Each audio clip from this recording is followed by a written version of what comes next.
नमस्कार, छत्तीसगढ़ डिबेट में आप सभी का बहुत स्वागत है और मैं हूं आपके साथ दिशा। छत्तीसगढ़ में धर्मांतरण पर सियासत रोज नए कलेवर में सामने आती रही है, लेकिन अब इसी विषय पर अलग ही बहस छिड़ती दिखाई दे रही है। धर्म विशेष के आरोप प्रत्यारोप से जुड़ी एक खबर आपको दिखाते हैं, जो एक साल बाद सियासत का मुद्दा बन गया है। इसी पर देखिए ये खास रिपोर्ट। 2023 में प्रभु यीशु मसीह तुझे बहुत बड़ा पद देने जा रहा है, तुझे एमएलए का पद देने जा रहा है, ऐसा पापा जी ने मुझे कहा। और मैं यहाँ से गई, हर रास्ते क्लियर होते गया और आज मैं पापा जी की बेटी हूँ। आज आपके सामने मैं विधायक बन के आई हूँ। धन्यवाद, धन्यवाद पापा जी का आशीर्वाद इस बेटी के ऊपर सदा बने रहे। साल 2023 के विधानसभा चुनाव में जीत कर आई है। इस वीडियो में दो पार्ट दिखाए जा रहे हैं। एक तरफ दिखाया जा रहा है कि विधायक बनने के पहले कविता प्राण लहरे साल 2022 में प्रार्थना कर रही हैं। दूसरे में वे विधायक बन गई। इस वीडियो ने इन दिनों छत्तीसगढ़ की सियासत को आसमान पर पहुंचाया हुआ है। आरोप प्रत्यारोप चल रहे हैं, लेकिन आरोप प्रत्यारोप क्यों, ये बड़ा सवाल है। अब इस वीडियो में कुछ अलग अलग विंडो दिखाई गई हैं। वीडियो की स्क्रीन में अलग तस्वीरों में बताया जा रहा है कि कविता प्राण लहरे कब कब इस मंच या इस जगह पहुंची। इस वीडियो की पड़ताल के बाद आपको बताते हैं कि इस वीडियो ने छत्तीसगढ़ की सियासी फिजा को गर्म क्यों कर दिया है।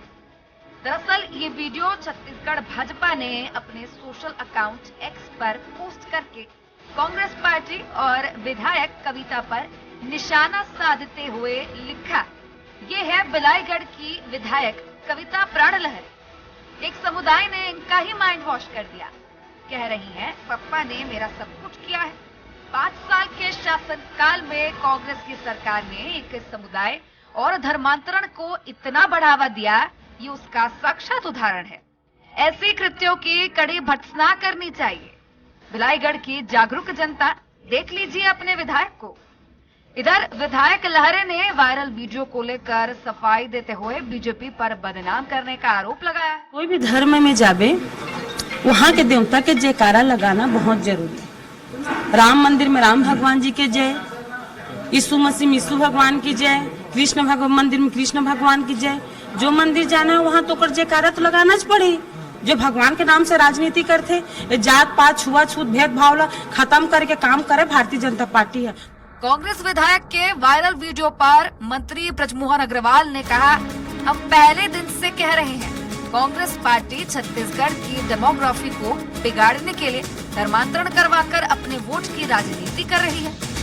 इस वीडियो के माध्यम से ये बात साबित हो रही है। देखिए, हम तो पहले दिन से कह रहे हैं कि कांग्रेस पार्टी छत्तीसगढ़ की डेमोग्राफी को बिगाड़ने के लिए धर्मांतरण करवाकर अपनी वोट की राजनीति कर रही है और इस वीडियो के माध्यम से ये बात साबित हो रही है। कांग्रेस विधायक कविता प्राण लहरे का वीडियो वायरल मामले में नेता प्रतिपक्ष डॉक्टर चरणदास महंत ने कहा, कांग्रेस सभी धर्मों को मानने वाली पार्टी है। हम सभी जगहों पर जाते हैं, हम जहां आते हैं उसके अनुरूप व्यवहार करना होता है। विधायक ने यीशु मसीह का नाम लिया तो ईसाई नहीं हो गई। भाजपा सिर्फ धर्म के नाम पर राजनीति करती है। देखिए, हम लोग उस विचारधारा से आते हैं जिसमें हिंदू, मुस्लिम, सिख, ईसाई आपस में सब भाई भाई। मैं भी जाता हूँ, मंदिर में जाता हूँ, मस्जिद में जाता हूँ, गिरजाघर में जाता हूँ, गुरुद्वारा में जाता हूँ, और जहाँ जाता हूँ हमें उस तरह के व्यवहार करने पड़ते हैं। उसने हालेलुया कह दिया, इसका मतलब ईसाई हो गई, ऐसा नहीं है। छत्तीसगढ़ में बीजेपी विधानसभा चुनाव के पहले से ही कांग्रेस पर धर्मांतरण के मामले में हमलावर बनी रही है। ईसाई मिशनरी के खिलाफ मोर्चा खोले भाजपा को चुनाव के बाद ही सही, लेकिन कांग्रेस की विधायक का वीडियो जैसे ही हाथ लगा तो बीजेपी अब इसे लोकसभा चुनाव का हथियार बनाती दिख रही है। अब देखना होगा कि कांग्रेस विधायक का ये वीडियो छत्तीसगढ़ की सियासत को और कहां ले जाता है। स्वराज एक्सप्रेस के लिए रायपुर से दिलीप साहू की रिपोर्ट। अब इसी पर ज्यादा चर्चा के लिए मेरे साथ मौजूद है कांग्रेस प्रवक्ता सत्यप्रकाश सिंह, बीजेपी प्रवक्ता सुनील चौधरी और वरिष्ठ पत्रकार गंगेश द्विवेदी। चलिए, तो आप सभी का बहुत बहुत स्वागत है, आप सभी मेहमानों का जुड़ने के लिए स्वराज एक्सप्रेस के साथ। तो सबसे पहले मैं रुख करना चाहूंगी सुनील जी आपका। सुनील जी, आपकी पार्टी ने ये वीडियो जारी किया है कांग्रेस विधायक कविता प्राण लहरे का, तो मैं पूछना चाहूंगी आपसे कि ये जो वीडियो है ये करीब 1 साल पुराना है, तो इस वीडियो की याद अभी ही क्यों आई आप लोगों को? क्या ये वीडियो पहले आपके संज्ञान में नहीं था क्या? क्योंकि अभी ये वीडियो जारी किया है, तो क्या ये समझ लिया जाए कि अब लोकसभा चुनाव की आग धधकने लगी है?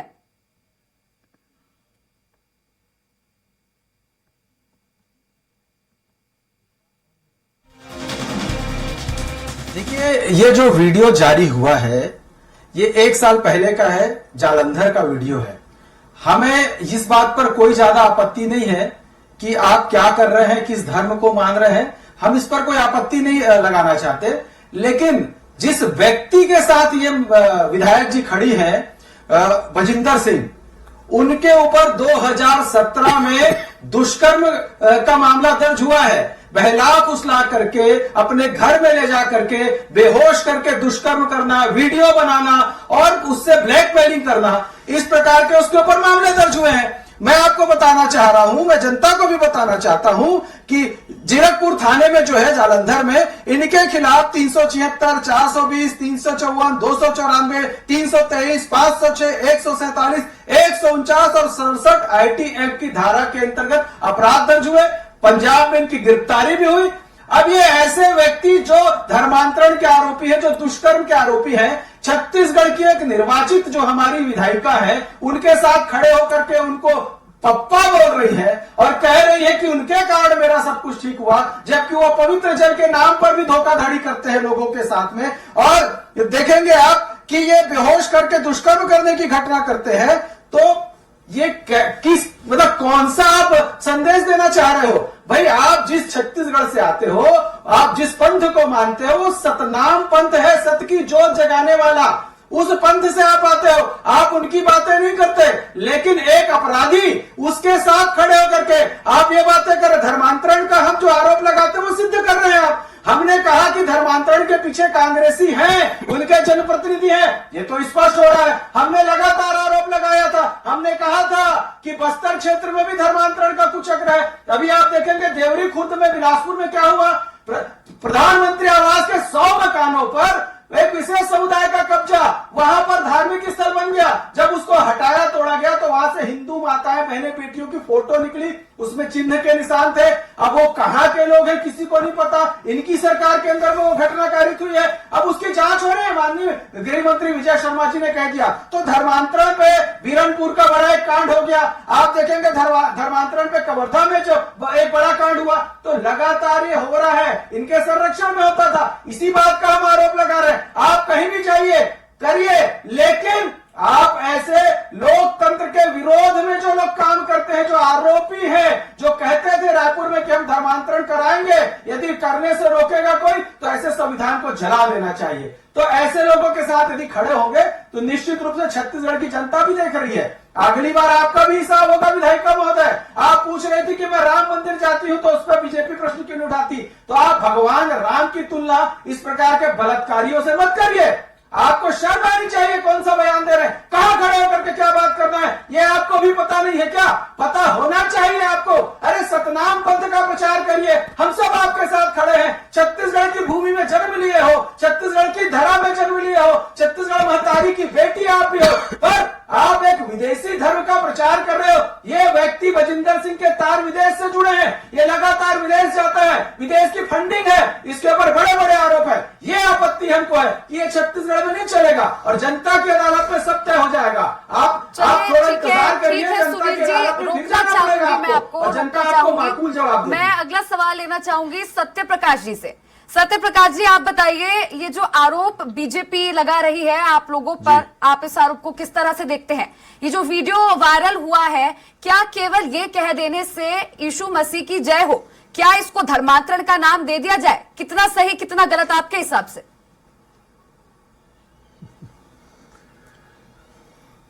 देखिए, एक तो बात बोलूंगा कि चुनाव नजदीक है, ये समझ में आता है। जब जब कहीं पे भी, चाहे प्रदेश हो, देश में हो, जहां धर्म जाति की विशेष बात शुरू हो जाए और धर्मांतरण की बात शुरू हो, तो समझ लीजिए चुनाव नजदीक है। ये बीजेपी का एजेंडा वैसे शुरू हो जाता है, जब चुनाव नजदीक रहता है तो ये एजेंडा शुरू हो जाता है। आपने विधानसभा चुनाव में भी देखा होगा उससे पहले क्या हुआ था। तो इसलिए बोले चुनाव नजदीक है तो इस टाइप के पाखंड ये करेंगे। और सबसे महत्वपूर्ण बात, अपनी चीजों जो इन्होंने घोषणा पत्र में जी बातें डाली थी उससे ध्यान भटकाने के लिए, क्योंकि जनता उसका जवाब मांग रही है, तो इसलिए अब उनको ध्यान भटकाने की कुछ तो चाहिए। और अभी तो लोकसभा चुनाव है, 10 साल का हिसाब जनता लेकर खड़ी है, महंगाई बेरोजगारी को लेकर, रोजगार क्या हुआ उसको लेकर, महंगाई को लेकर, 15 लाख को लेकर, स्विस बैंक से किसका पैसा था, आपने बोला था 2 दिन में मैं लिस्ट जारी कर दूंगा, तो उसका सबका हिसाब लेकर जनता बैठी है। सिलेंडर का हुआ, पेट्रोल का हुआ, तमाम चीज, इसलिए ध्यान भटकाने की साजिश चल रही है। देखिए महत्वपूर्ण बात यह बोलूंगा, विधायक है वो जनप्रतिनिधि है, जनप्रतिनिधि को कोई भी कहीं भी बुला सकता है, कोई भी विशेष वर्ग बुला सकता है, चाहे वो हिंदू हो, मुस्लिम हो, अल्पसंख्यक वर्ग, कोई भी वर्ग वो अपने कोई भी कार्यक्रम में, कोई आयोजन में वो मुख्य अतिथि के तौर पे या किसी भी तौर पर बुलाता है। अगर वहां जाने पे दिक्कत क्या है? अरे मोदी जी अभी कुछ दिन पहले गए थे और बाजार में जाके चादर चढ़ाए थे तो उन्होंने धर्मांतरण कर लिया। स्मृति जी भी मदीना गई थी अभी कुछ दिन पहले, धर्मांतरण हो गया उनका। क्रिसमस भोज मोहन भागवत जी ने कराया था मेघालय में, तो मैं तो बोलता हूं उन्होंने धर्मांतर कर लिया, या फिर धर्मांतर कराने के लिए वो क्रिसमस भोज हुआ था। तो इस तरह की चीजें ये खुद अपने यहां क्यों नहीं बोलते कि भाई उन्होंने ये किया, वहां पे भी धर्मांतर हुआ है। तो देखिए मूल बात ये है कि सिर्फ और सिर्फ जनता का ध्यान भटकाने के लिए इस तरह की चीज हो रही है। सबसे मैं तो एक और बात इनको याद दिलाया, तो अडवाणी जी तो पाकिस्तान चले गए थे बाजार चादर चढ़ाने के लिए, तो अडवाणी जी भी मतलब अपने धर्म पवित्र कर लिया उन्होंने। तो देखिए ये सिर्फ और सिर्फ ये क्या चल रहा है, एजेंडा है, चुनाव को देखते हुए एजेंडा चल रहा है। धर्मांतरण को लेकर सुप्रीम कोर्ट ने टिप्पणी की कि बहुत ही गंभीर विषय है, इस पर केंद्र सरकार को कानून बनाना चाहिए। तो आज तक केंद्र सरकार ने कोई कानून नहीं बनाया। क्यों नहीं बनाया भाई आपने?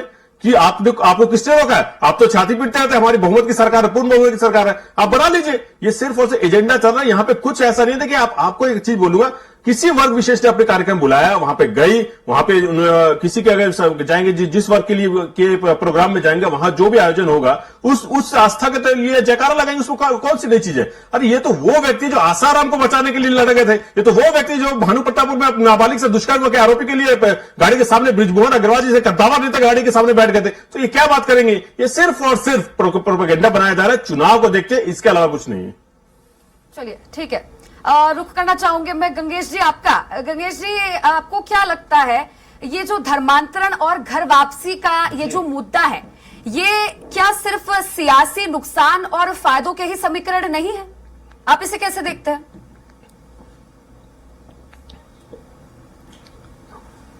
निश्चित तौर पर सामने लोकसभा चुनाव है, तो मुझे लगता है कि अभी एक बार फिर से सियासत गर्मा गई धर्मांतरण की। विधानसभा चुनाव के पहले भी नारायणपुर में और आसपास के क्षेत्रों में हुआ था, तो उसका नुकसान कांग्रेस को हुआ है जिस, और मुझे लगता है फिर से एक बार भाजपा ने जो इस तरह से इस मुद्दे को उछाला है। हालांकि देखिए धर्म, किसी को कोई भी धर्म उसका निजी मुद्दा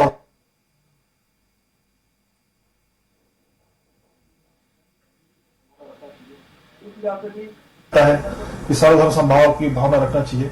उस लिहाज से भी जनप्रतिनिधियों को हर वर्ग के उसमें जाना पड़ता है, हर वर्ग के आयोजन में जाना पड़ता है। लेकिन जो यहाँ पर सवाल जो सबसे ज्यादा यहाँ उठ रहा है कि जिस व्यक्ति के साथ खड़े होकर विधायक बोल रही हैं वो रेप के आरोपी हैं। मुझे लगता है ऐसे आयोजनों में खास तौर पर ऐसे विवादास्पद लोगों के साथ सार्वजनिक कार्यक्रम में जाने से जनप्रतिनिधियों को बचना चाहिए। खासतौर पर ऐसे मौके में को विपक्षी उठाते हैं और उसको लेकर कहीं ना कहीं राजनीतिक लाभ लिया जाता है। और इनका बयान भी, जैसे विधायक का बयान, उन्होंने भी यही कहा कि मैं धर्मांतरण नहीं की हूं, लेकिन चूंकि उस सभा में गई थी और उस समाज की सभा में गई थी तो वहां पर उनके हिसाब से बोलना जरूरी था, क्योंकि स्वाभाविक तौर पे उस समाज का वोट कैसे मिलेगा जब तक उनके समाज के गुरु या समाज के जो लोग हैं, प्रमुख लोग, उनके साथ में उनके सुर में सुर मिला के बात नहीं करेंगे नेता, तब तक उस समाज का वोट उनको मिल नहीं सकता। तो ये वोटों की गणित है और उसमें स्वाभाविक रूप से हर समाज में जाके ऐसा बोला जाता है, चाहे वो कांग्रेस का प्रत्याशी हो चाहे भाजपा का प्रत्याशी हो। लेकिन ऐसे मौके पर जो खासतौर पर विवादास्पद हो, ऐसे प्रतिनिधि के साथ खड़े होने में विधायक को बचना चाहिए, या कोई भी जनप्रतिनिधि को ऐसे अवसर पर जरूर ध्यान रखना चाहिए कि किसी ऐसे सामने नाम न जुड़े जो इस तरह गंभीर मामले का आरोपी हो। जी बिल्कुल गंगेश जी। चलिए सुनील जी, अब अगर मैं आपसे बात कर लूं घर वापसी के मुद्दे पर, तो अभी हाल ही में धीरेन्द्र शास्त्री जी ने एक आयोजन करवाया था, एक कार्यक्रम का, जहां पर कई लोगों की घर वापसी करवाई गई थी। तो इसके भी पक्ष में बीजेपी पूरी तरीके से थी। बीजेपी का कहना था कि ये बहुत ही अच्छा काम है, तो ये भी लोकसभा चुनाव से ठीक पहले ही हो रहा है। तो क्या ये मान लिया जाए कि आपकी पार्टी सिर्फ एक धर्म विशेष पर ही फोकस कर रही है?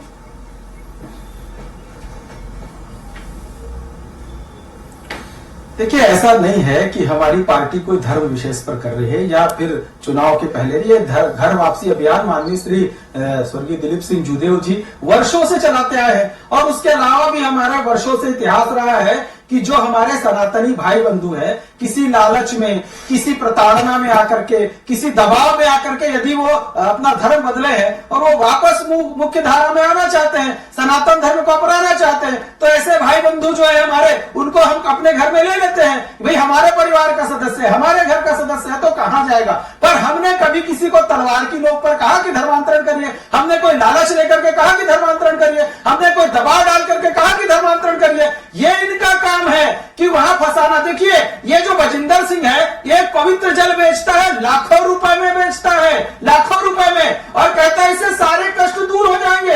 ये विदेश भेजने के नाम पर 7-7 लाख रुपए लोगों से वसूल करता है, ये दुष्कर्म का वीडियो बनाता है। तो इस प्रकार का काम तो नहीं करते ना। ऐसे लोगों के साथ जब छत्तीसगढ़ की हमारी महिला जनप्रतिनिधि खड़ी हो जाती है, तो निश्चित रूप से छत्तीसगढ़ की जनता को दर्द तो होगा। छत्तीसगढ़ की जनता ने चुना है और आप उसको अपना पप्पा बता रहे हैं, कह रहे हैं कि उन्हीं के आशीर्वाद से आप बनी है। जनता का आशीर्वाद भूल गए आप कह रही पप्पा के आशीर्वाद से बन गए। तो जनता ने जो वोट देकर के जिताया, उसको क्या जवाब देंगी? जिस सतनाम पंथ में आपका जन्म हुआ, उसको क्या जवाब देंगी? तो जनप्रतिनिधि हो आपको सोच समझ करके बोलना चाहिए, अन्यथा सार्वजनिक जीवन में ऐसी बातों के बात का बतंगड़ होना ही है, क्योंकि आपका आचरण जो है वो कहीं ना कहीं शुद्ध दिखाई नहीं दे रहा है। आप कहीं ना कहीं अपने आचरण से अशुद्धता प्रकट कर रही है, और यही कारण है हमें उसी बात पर आपत्ति है कि आप ऐसे व्यक्ति का महिमा मंडन मत करिए। और फिर आप कहती हैं कि मैं अन्य मंदिरों में भी जाती हूँ, तब तो कोई कुछ नहीं बोलता।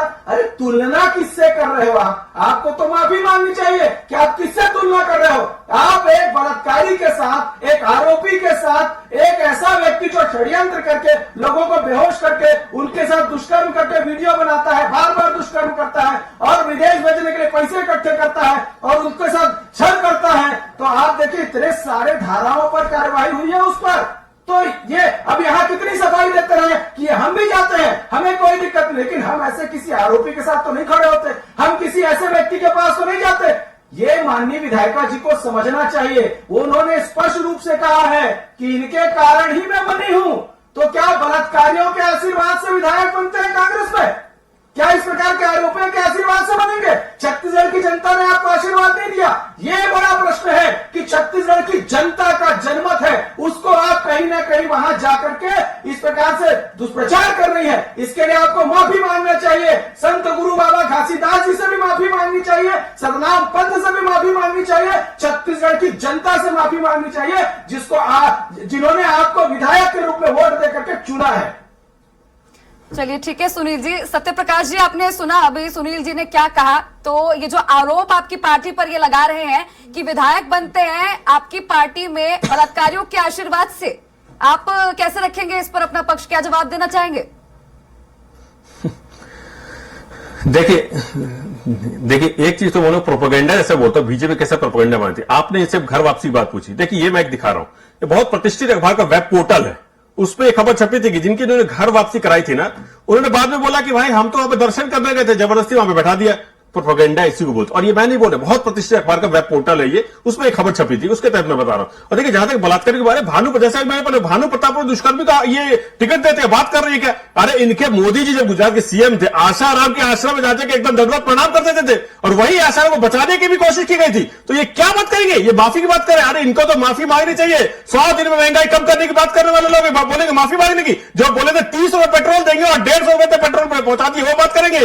ये बात करेंगे जिन्होंने रेलगाड़ी रद्द करके लोगों को कर ये बात करेंगे माफी की? माफी तो इनको मांगनी चाहिए, जनता से 10 साल की माफी मांगनी चाहिए। झूठ बोल बोल के सिर्फ और सिर्फ सत्ता के लालच में जनता को जो गुमराह किया है, जनता को जो ठगा है, और उसके लिए तो इनको माफी मांगनी चाहिए। जनता तैयार खड़ी है इस बार लोकसभा चुनाव के लिए, इसीलिए इनको मालूम है कि जनता बहुत प्रताड़ित हो गई है 10 साल में, जनता बहुत परेशान हो गई 10 साल में, जनता तैयार खड़ी है इनसे बदला लेने के लिए। तो इस तरह की बातें करेंगे। ये क्यों नहीं मुद्दे पर चुनाव लड़ते? क्यों नहीं महंगाई पर चुनाव लड़ते? क्यों नहीं बेरोजगारी पर चुनाव लड़ते? क्यों नहीं पेट्रोल डीजल के दाम पे चुनाव लड़ते? सिर्फ और धर्म पर क्यों चुनाव लड़ते? मोदी मोदी जी का एक भाषण में देख लीजिए, जहां वो बोलते होंगे कि महंगाई इतनी बढ़ गई उसको कम करें, कि बेरोजगारी इतनी बढ़ गई उसको कम करें, नहीं बात करेंगे। सिर्फ जाति धर्म की क्यों? चुनाव उसी पे इनको लड़ना है ना, मुख्य मुद्दे से तो भटकना है। छत्तीसगढ़ की बात कर ली, उस पर मुख्य मुद्दे से भटकना है। इनको सिर्फ और सिर्फ अपनी सत्ता पाने के लिए किसी भी हद तक जा सकते हैं। ये जितने भी, जब हमारी सरकार थी, जो हुए बीचे धर्म के नाम पे जितने भी बवाल हुए, उसमें इनके लोग क्यों पकड़े जाते थे? क्योंकि इनका एजेंडा ये रहता है, सिर्फ और सिर्फ ध्रुवीकरण करना, जाति के नाम पे, धर्म के नाम पे लड़ाना, भाई भाई को लड़ाना और वोटों का ध्रुवीकरण करके सत्ता हासिल करना।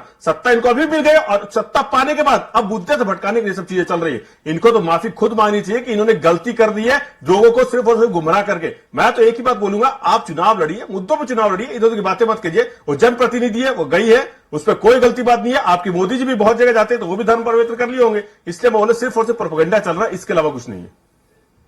चलिए ठीक है सत्य प्रकाश जी। गंगेश जी आप बताएं, मैं आपसे पूछना चाहूंगी कि देखिए ये जो धर्मांतरण के मुद्दे को लेकर आरोप प्रत्यारोप का दौर है, ये तो लगातार जारी रहता ही है और एक बार फिर से जारी है। पर चाहे सत्ता में बीजेपी हो या कांग्रेस हो, ये धर्मांतरण के जो धुंध है ये आज तक छटती तो कहीं भी नजर नहीं आई है।